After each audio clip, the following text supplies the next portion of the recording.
Just making sure if it's good afternoon or it's still good morning. So, good morning, everyone. My name is Jafar Hassan. I'm a presenter and correspondent at TRT World. I hope you all are having a wonderful Antalya Diplomacy Forum. So many fascinating panels happening side by side.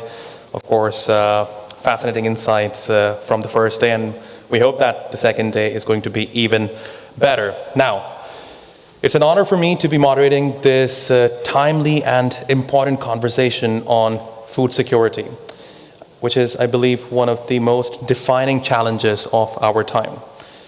Achieving zero hunger, as outlined by the Sustainable Development Goals of 2030, is not just a moral imperative, it is a global necessity. And yet, when we look at the global dynamics right now, certainly we are falling behind. Take this for example. 1 in 11 people globally face hunger. And in Africa, that figure is closer to 1 in 5. And to that, the 2.8 billion people without access to a nutritious diet. And it is clear that we as human beings are at a crossroad. So I believe this panel is an opportunity for us to delve into the structural, economical, geopolitical, and environmental factors which are driving hunger across the world, and to explore what we can do as the international community to counter this problem. And to talk more about this, I have the honor of introducing Her Excellency Retno Marsudi. She's the Special Envoy of the UN Secretary General on Water. Then we also have Mr. Barik Arin. He's the Director General of the Islamic Organization for Food Security. And I believe the Minister of Foreign Affairs of the Republic of Guinea will also be joining us. So we have an extra chair, as you can see, which is empty right now, but hopefully it will be filled in some time from now. From what I've been told, he's on his way. But in the meanwhile, we will begin our discussion. Once again, thank you very much to all of you and to our panelists for being with us here today. Ms. Marsudi, let me begin with you. Of course, global food insecurity and water, you can't separate these two. First and foremost, since you're involved in this work as the Special Envoy on water, what is the current situation of water globally right now? It's right there. There you go. Well, thank you very much, Jafar. It's very good morning to all of you. Once again, let me introduce. My name is Retno Marsudi. I was just appointed by the Secretary General of the UN as his special envoy starting from 1st November 2024. So this month will be my 6th month on this role. And before, my previous position is as the Minister of Foreign Affairs of Indonesia for 10 years. Let me start by thanking the Antalya Diplomacy Forum, Jafar, because it's good to put the issue of food security and water, especially, on the agenda of high-level gathering like this. Because this is actually one of my mandate to give advocacy to leaders to put issue of water at their high political agenda. Why water is very important? You mentioned, Jafar, that we cannot separate water and food security because water is very fundamental for food security. And if we talk about water, means that we talk about agriculture. And we all know that agriculture sector is also heavily reliant to water. If you ask how many liters water is needed to produce a person food for a day, then the answer is 2,000 up to 5,000 liters of water is needed to produce a person food for a day. It's huge, it's huge. And your question is about where we are on water right now. Colleagues, if you ask people, the average people, about their awareness of food crisis, food security or insecurity, energy security or insecurity, then it will be easily click to their mind. Oh yeah, we are facing something on food and energy. But if you ask people Are you aware that we are on the crisis of water? Then most often said, are we? Are we on the crisis of water? Yes, we are on the crisis of water right now. So let me give you some data here.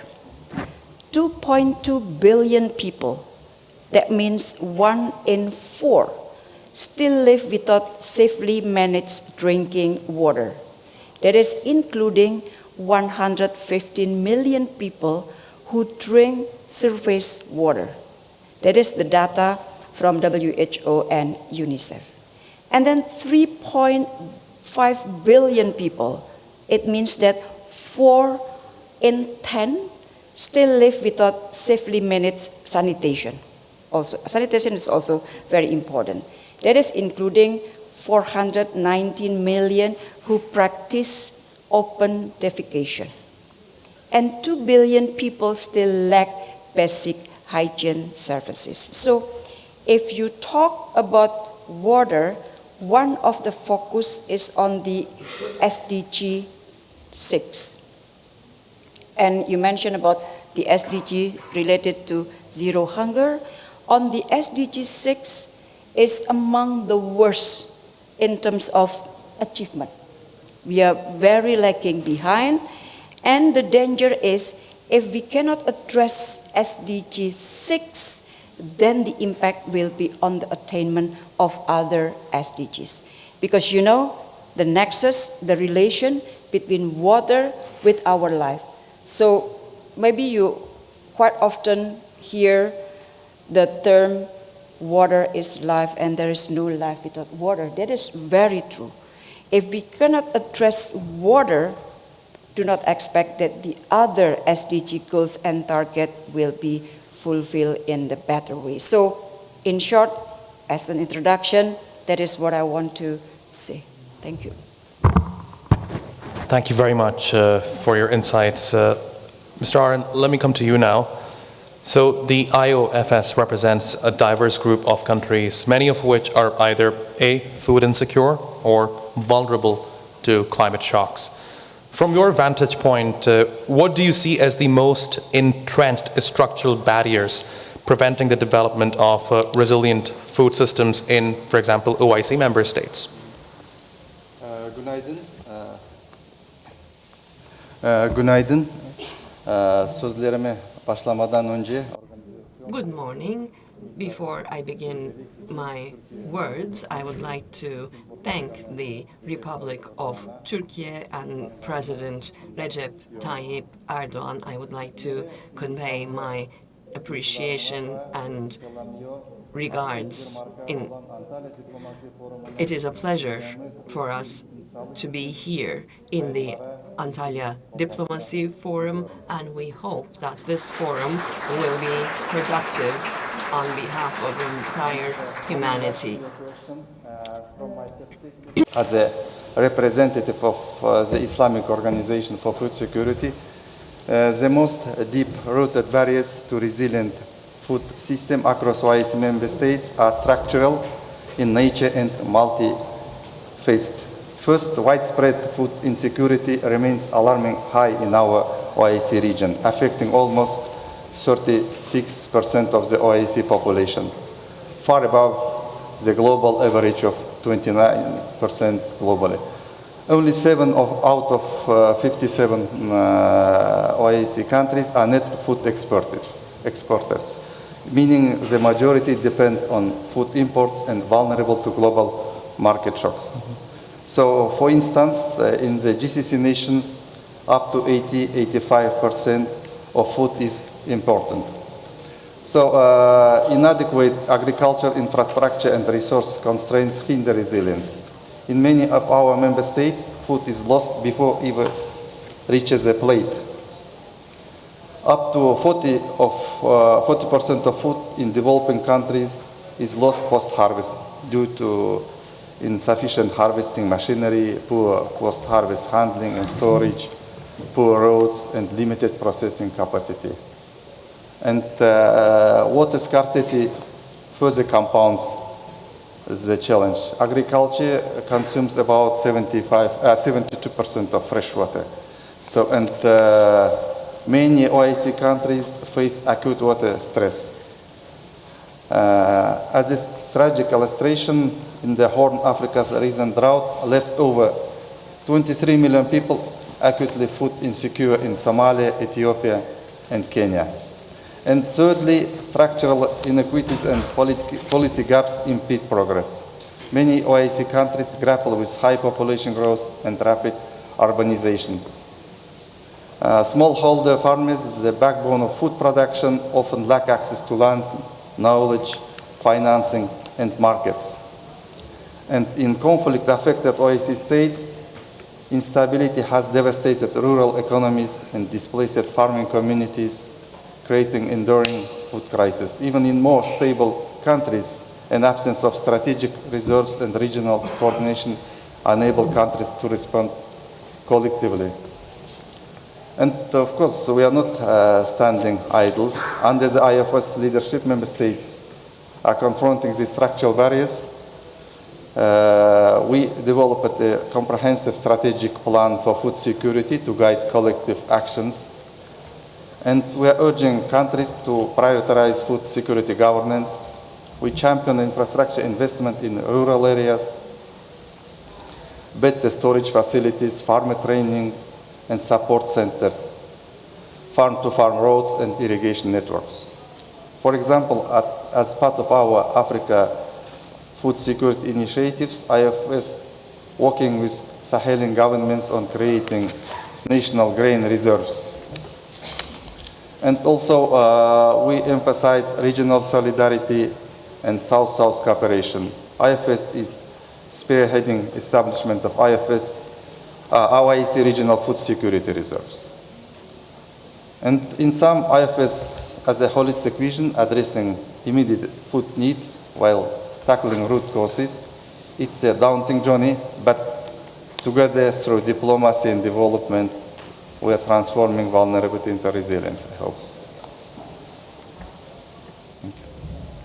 Thank you very much for your insights. When I was told that I will be moderating a panel on global food insecurity, I looked up the numbers and I realized this topic is so important. Just in 2024, 733 million people faced malnutrition. And the number has significantly increased from 2019. Of course, there are many factors you can blame. You can blame COVID-19 pandemic and all. And then when you look at people who have access to nutritious food, 2.8 billion people on our planet cannot even access nutritious food. And of course, all of this is related to what we're talking about right now. Water is a significant factor, as Mr. Aaron highlighted. More than 70% of water is used in agriculture, and we are honored to have the UN Special Envoy of Water herself with us. And so Ms. Marsudi, you mentioned the SDG goals. Just to highlight them, the SDG 6 and the SDG 2. SDG 6 is ensure availability and sustainable management of water and sanitation for all. And SDG 2, end hunger, achieve food security, and improved nutrition.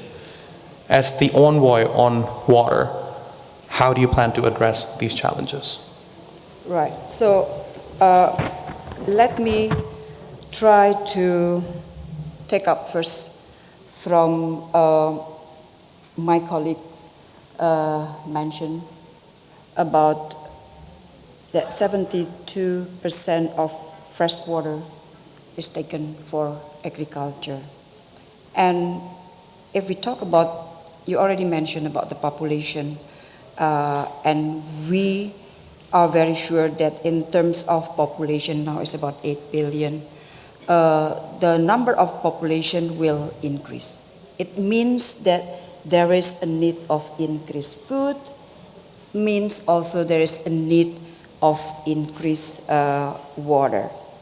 So in 2030, there is an estimation that 950 million people facing hunger. That is the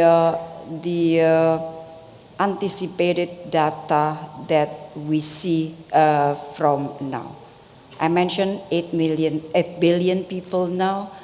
732 million facing hunger. You mentioned 1 in 11 people now is facing hunger. But this number is going to be worse in the future.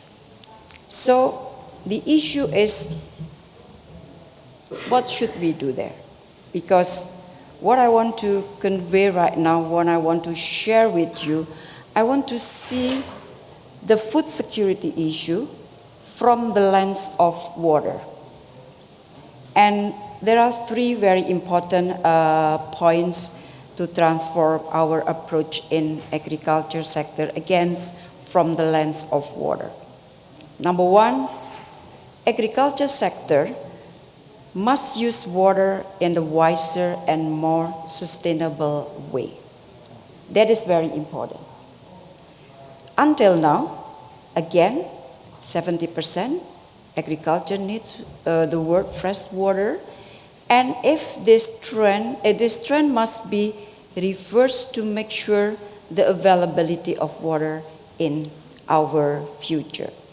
An agri-food system must adopt water-responsive approach that optimizes the use of water and implement integrated management of water.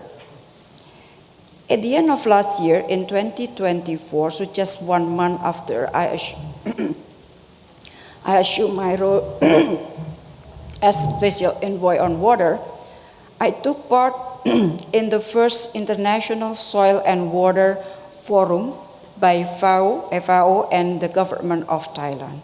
And I encourage very much various best practices that showcase how water management in food production contributes to sustainable agro-food system. And among others, our water reuse, recycle, and enhance smart irrigation system. So that is number one. Number two, innovation and technology is very important. This will be the backbone of agri-food system. So advanced technology in water will enable productive and sustainable agri-food system. Water resilient infrastructure and technology will strengthen the sustainability of agri-food system in facing water-related challenges and disaster. So number two, innovation technology is very important. Number three, the last one, is the highest political commitment. Because food and water is not only technical issues, but it is also political issues. So that's why political commitment will ensure a paradigm shift from seeing water management as a burden to agriculture sector into seeing it as an investment. And investment is very important. I would like to present here the data on the financing issue because this is very important, and this is very important for countries from the global south, including countries from Africa.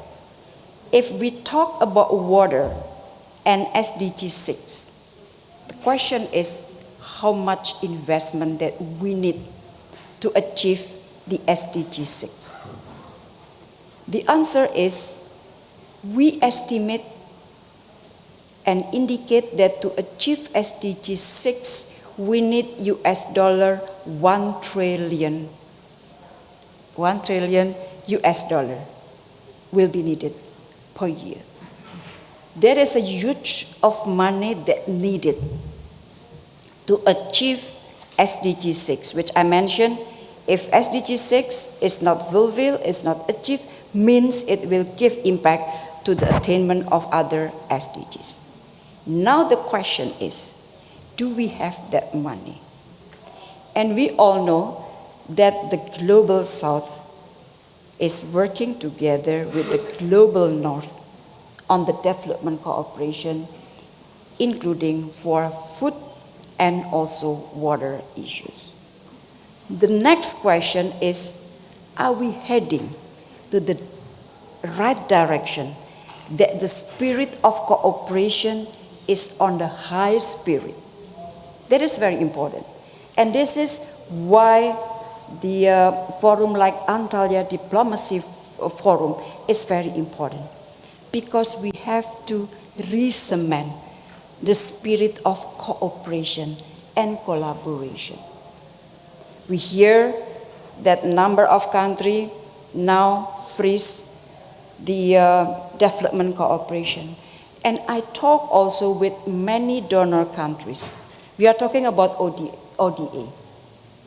There was a political commitment that for the rich country to contribute 0.7% of their national income for the ODA. The question is, where are we now? Averagely now, only 0.37% of 0.7% commitment fulfilled.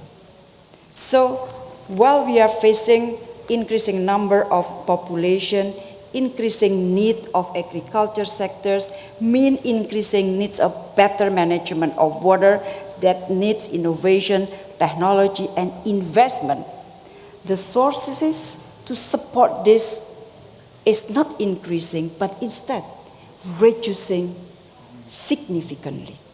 So again, what I would like to send message through this forum is, let us re-cement, strengthen more the spirit of cooperation. If we fail to do that, then we will fail to build a better future for all of us. We have to talk about all of us, not only talk about one individual country. Thank you very much. The facts that you have just laid out are certainly eye-opening. I want to ask a quick follow-up here. This is not the first time such issues are being highlighted. It has happened in the past as well. And the fact of the matter is, what takes me by surprise is the figures are only going to get worse. As you said, already 733 million people are facing malnutrition. Like I said, 2.8 billion people do not have access to nutritious food.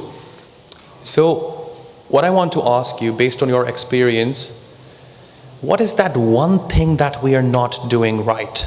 What do we need to overcome right now at this moment if we want to avoid a major crisis when it comes to food? Implementation. Act together.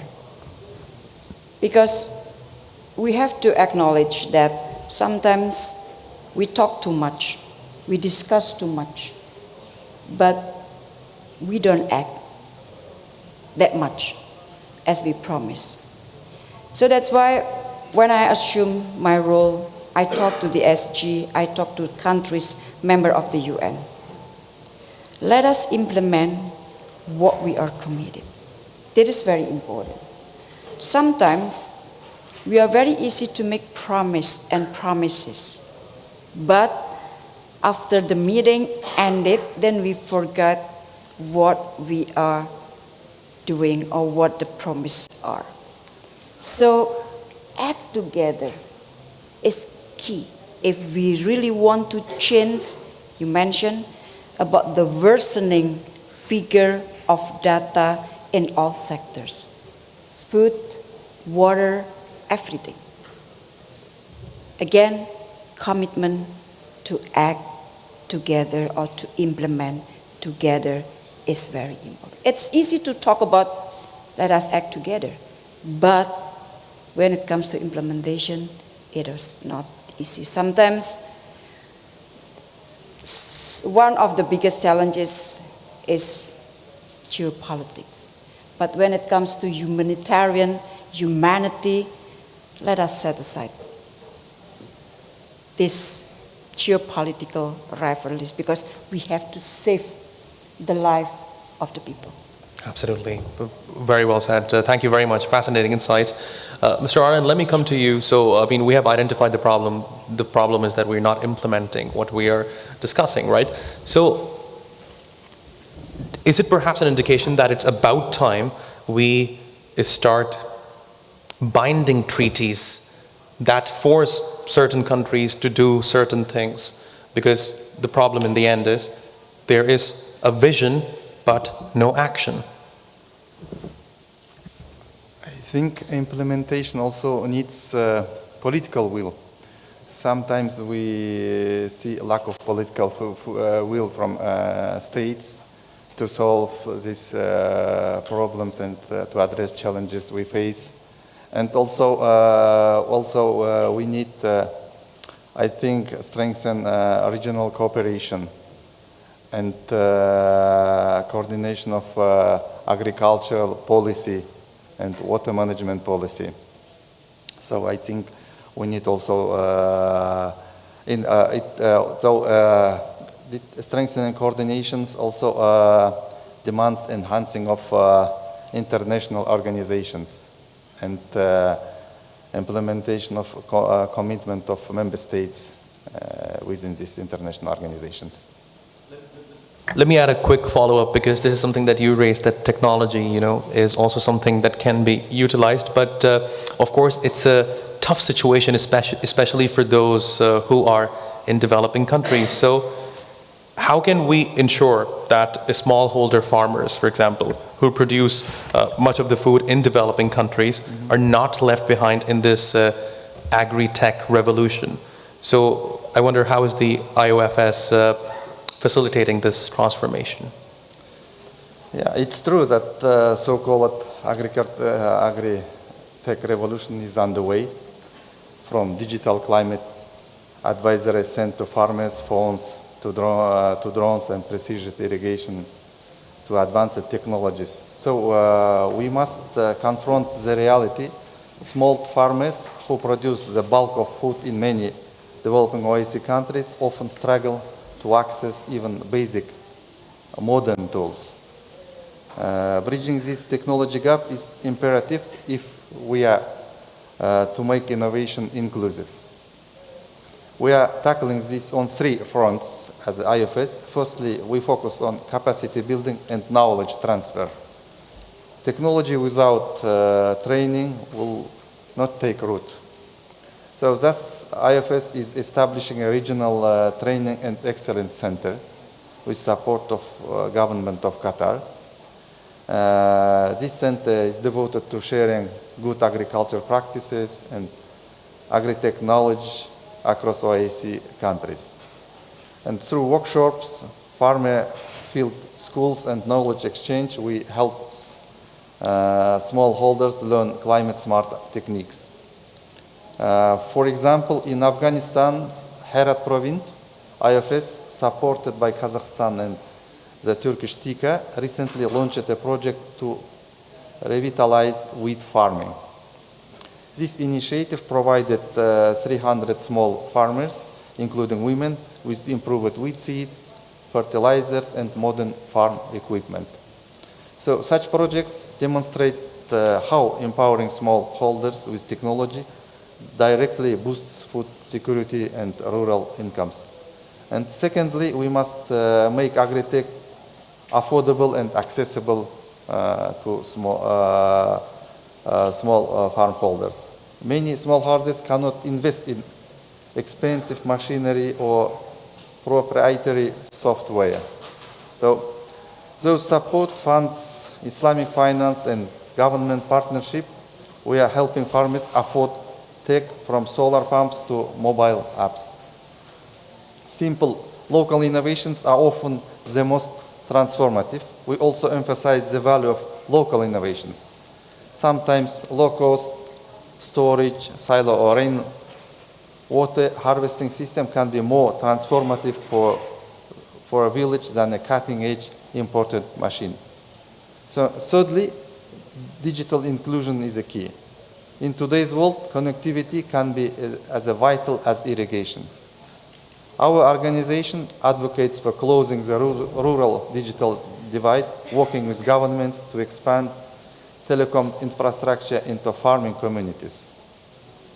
We have seen promising progress.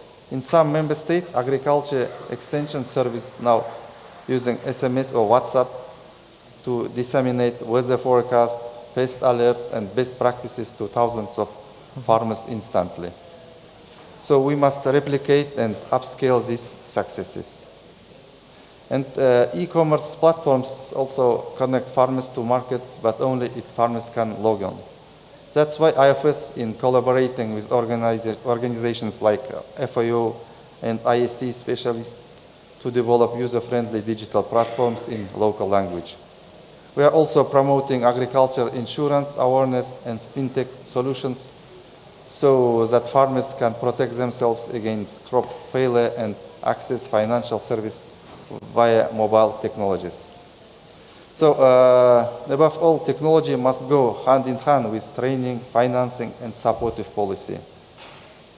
IFS assists member states in crafting national e-agriculture strategies, encourage governments to involve farmers, cooperatives in selecting and rolling out new technologies. So modern science can complement, not replace the wisdom of those who know their lands best.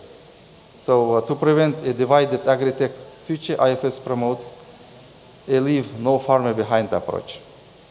We connect governments, researchers, and private sector to bring practical innovations to smallholders. Okay, thank you very much. Let me do a quick poll with the audience here. How many of you here think that global food insecurity is solely driven by geopolitical tensions? Raise your hand if you think geopolitical tensions are to be blamed for global food insecurity.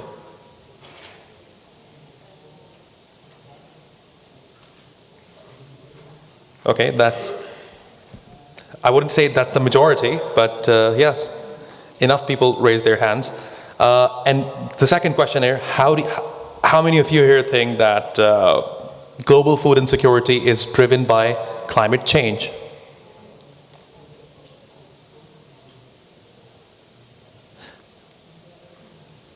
What do you make of this? This is a relatively small sample, but a very talented one, young students, experts, diplomats, and the majority here believes that it's climate change. Is that something that you share as well? Yes. Well, certainly. I mean, I see obviously that the audience agree. Those two questions that you pose about there's a relation between geopolitics and food insecurity and the food insecurity with the climate issues. Because this is very worrying. 2024 is the warmest year on record and the first year to exceed 1.5 degrees Celsius above pre-industrial levels.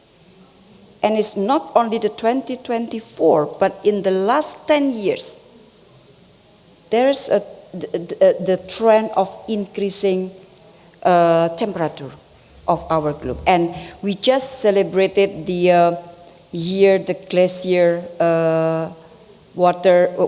International Water Day this year, and the theme is about the glacier.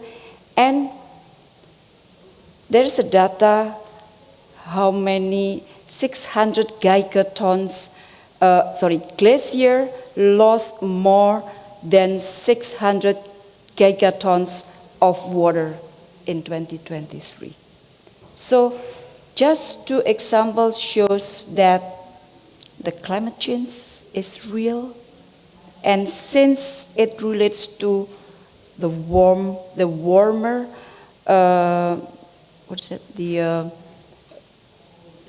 the climate and the loss of water, then it will affect directly to important issue like agriculture.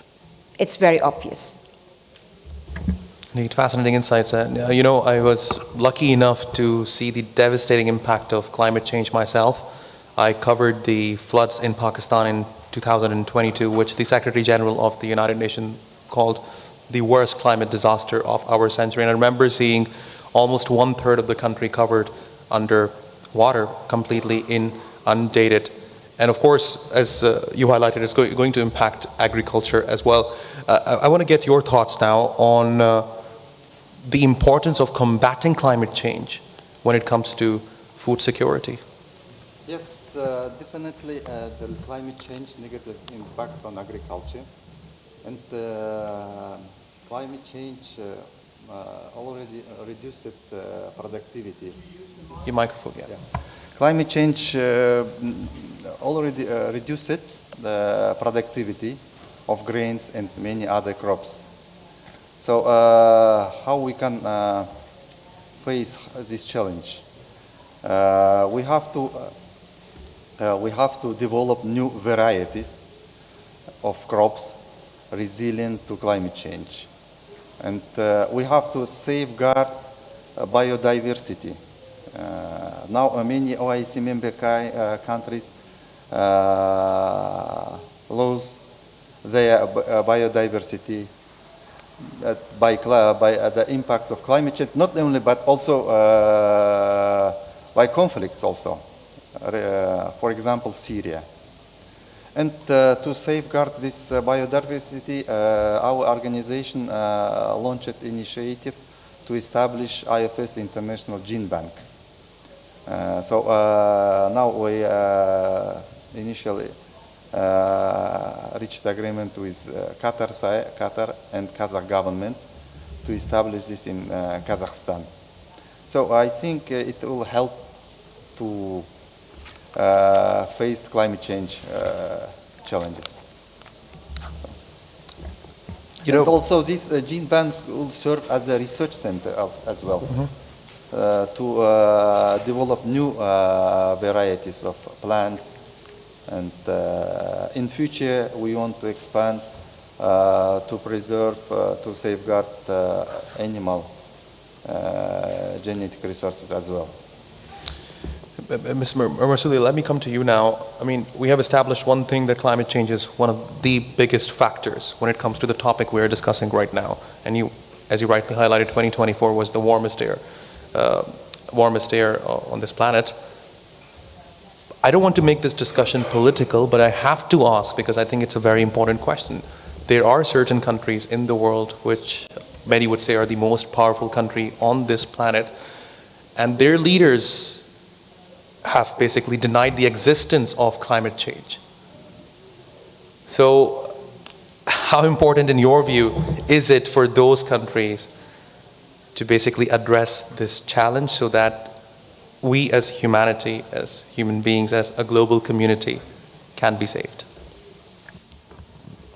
I think if we deny that climate change is not happening, again, can I ask the audience, do you believe that climate change is happening right now? Absolutely right. So I think all of us understand, acknowledge that it is happening. Again, the issue is about the political will. Because the decision is always related to political, and the decision is always influenced by, again, political will. So let us facing this fact with a wiser decision making and how to mitigate the issue of climate change. I mean, if we want to deny that climate change is not happening, I think all of us said, is it? It's not happening really? But the issue is on the political commitment and the political will, how to reduce the impact or how to mitigate the climate change. Can I just briefly mention about the issue of inclusiveness? When I talk about water, I must mention about water and women, inclusiveness. I give you 3 most challenging issues on water. Too much, flood; too little, drought; too dirty, polluted. One example on too little drought. And this example, I took the example from a number of countries. On the region that encounters scarcity of water, between household and water resources, it takes about 3 to 4 kilometers to get water. And the fact is that the ones who has to fetch water is women. So women has to walk from their home to the water resources for 3 to 4 kilometers. Sometimes they have to walk 30 minutes, 1 hour.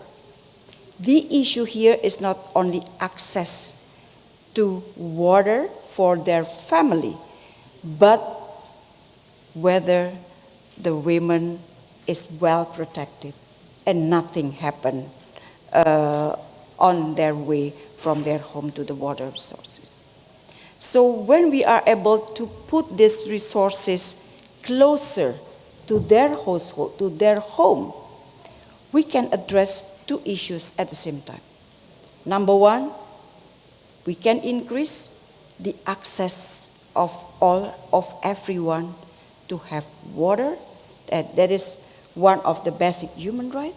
And then the second, we can protect women. And this is very important. So again, I will never leave the issue of women on the water discussion because inclusiveness is key. Thank you very much. Thank you very much. And it just reminds me of what you said earlier, that the main issue right now is implementation. Yeah. We have identified the problem. We know what could happen if we don't work on this problem. So all we need to do now is implement. And we have a lovely audience, and I really appreciate that you have been participating in this discussion. I was told I can keep some time for discussion, for questions from the floor. So please raise your hands if you have questions. I see 3 hands. I'll start with the, over there, yeah. This gentleman with the glasses on the left, yes. Can someone get in the microphone? Thank you very much. My name is Aldrik Gierveld. I'm from the Netherlands, country that dedicates a lot of its donor attention to both water and agriculture. And we can do a lot to help countries out, and we will continue to do so also through the UN. My question relates to the raising of the hands. Geopolitical tension, is that the main adversary in our fight for food security, or is it climate change? I think that's a false contradiction. I think it's both. Indeed, it's very wrong to deny the fact that climate change is happening, and we should do everything, also at the COP in Belém later on in Brazil this year, to constantly fight climate change, and you will find the Dutch on your side in this respect.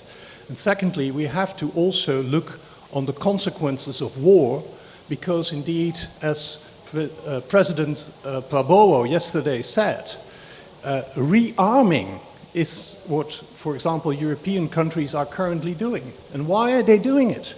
Because indeed there is a war going on in Europe and also here in the Middle East.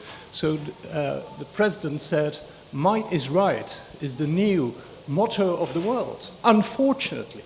And that's why indeed donor money is now shifted to money for defense spending. So we have to really look at both factors, and there are two superpowers basically very responsible, both on the denial of climate change and the fact that we have these horrible wars. Thank you very much. Thank you very much. Thanks a lot. Thanks a lot. Can you give it to the other gentleman over there as well? Yeah. Thank you. Thank you for the talk, first of all. So you have mentioned about like the relationship between the food insecurity, water insecurity, and also climate change a lot. But I really wonder about, and also political will, but I really wonder about like the political economy.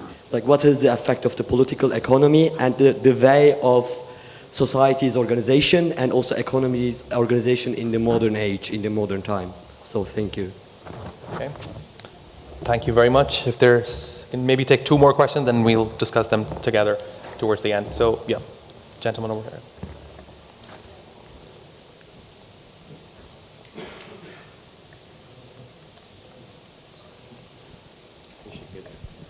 İsmim Levent Uysal.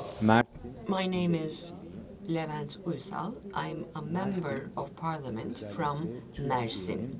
Mersin is one of the agricultural capitals of Turkey. Shall I repeat myself? I would like to ask very Arimne about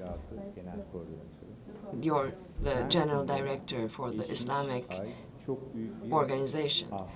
Last month, there was a big disaster, and our agricultural fields are at the moment unusable because of the weather, and we are working on an emergency state for our farmers, and therefore the government will be able to support them extraordinarily. Mr. Arin, do you think your organization would also be able to help us?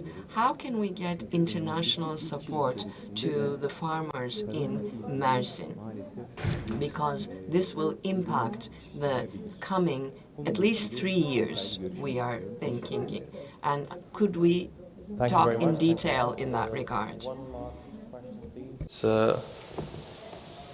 Okay, over there at the back. Yeah.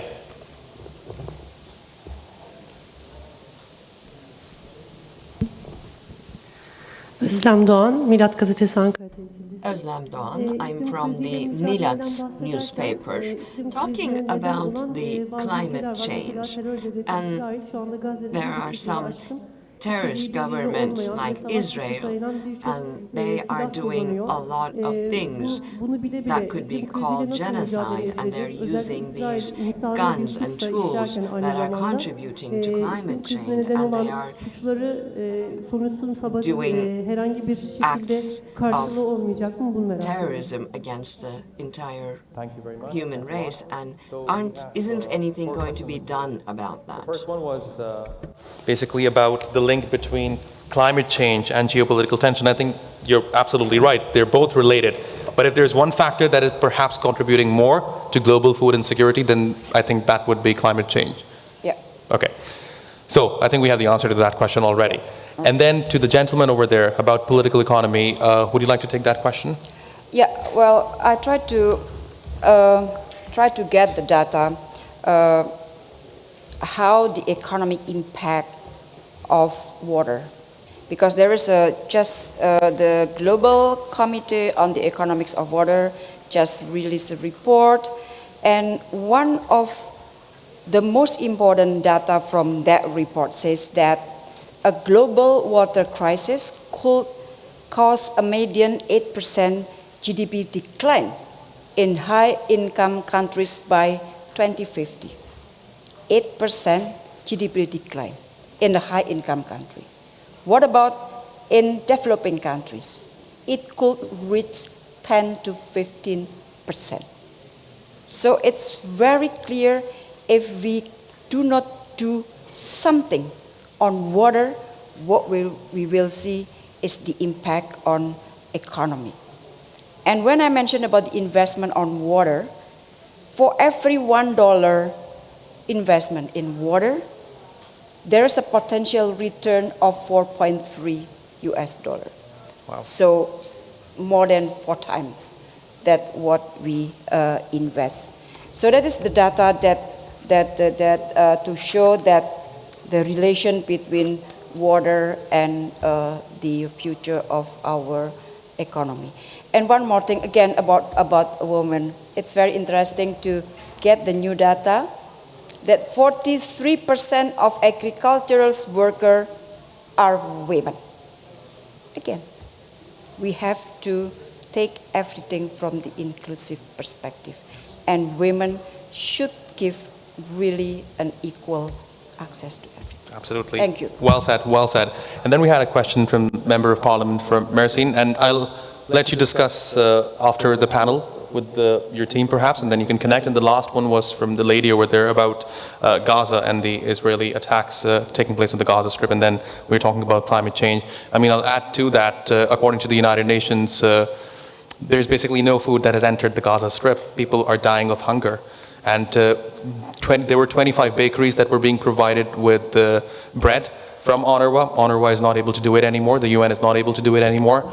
So, of course, we're not talking about 100 or 1,000. We're talking about millions of people in the Gaza Strip.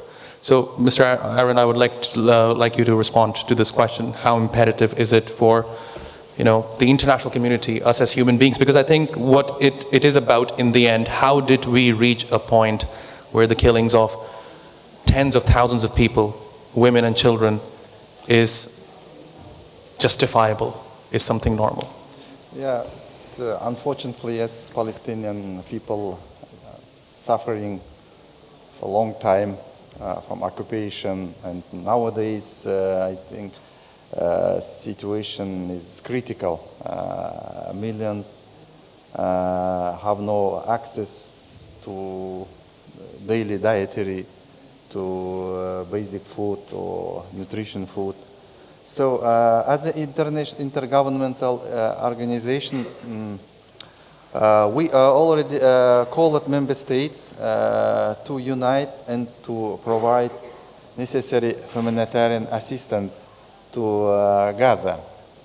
But to be frankly, we did this call more than 1 year ago, and unfortunately, very few countries supported and responded this. Reminds me of what you said, implementation. Yes, implementation, yes. So we managed to provide with only 200 tons of wheat in January. But we hope that other countries will join, not only Kazakhstan, Azerbaijan, Bangladesh and Tajikistan joined in this appeal, but other countries didn't respond. Of course, the countries, some countries providing millions of maybe not millions, but hundreds of tons by their own.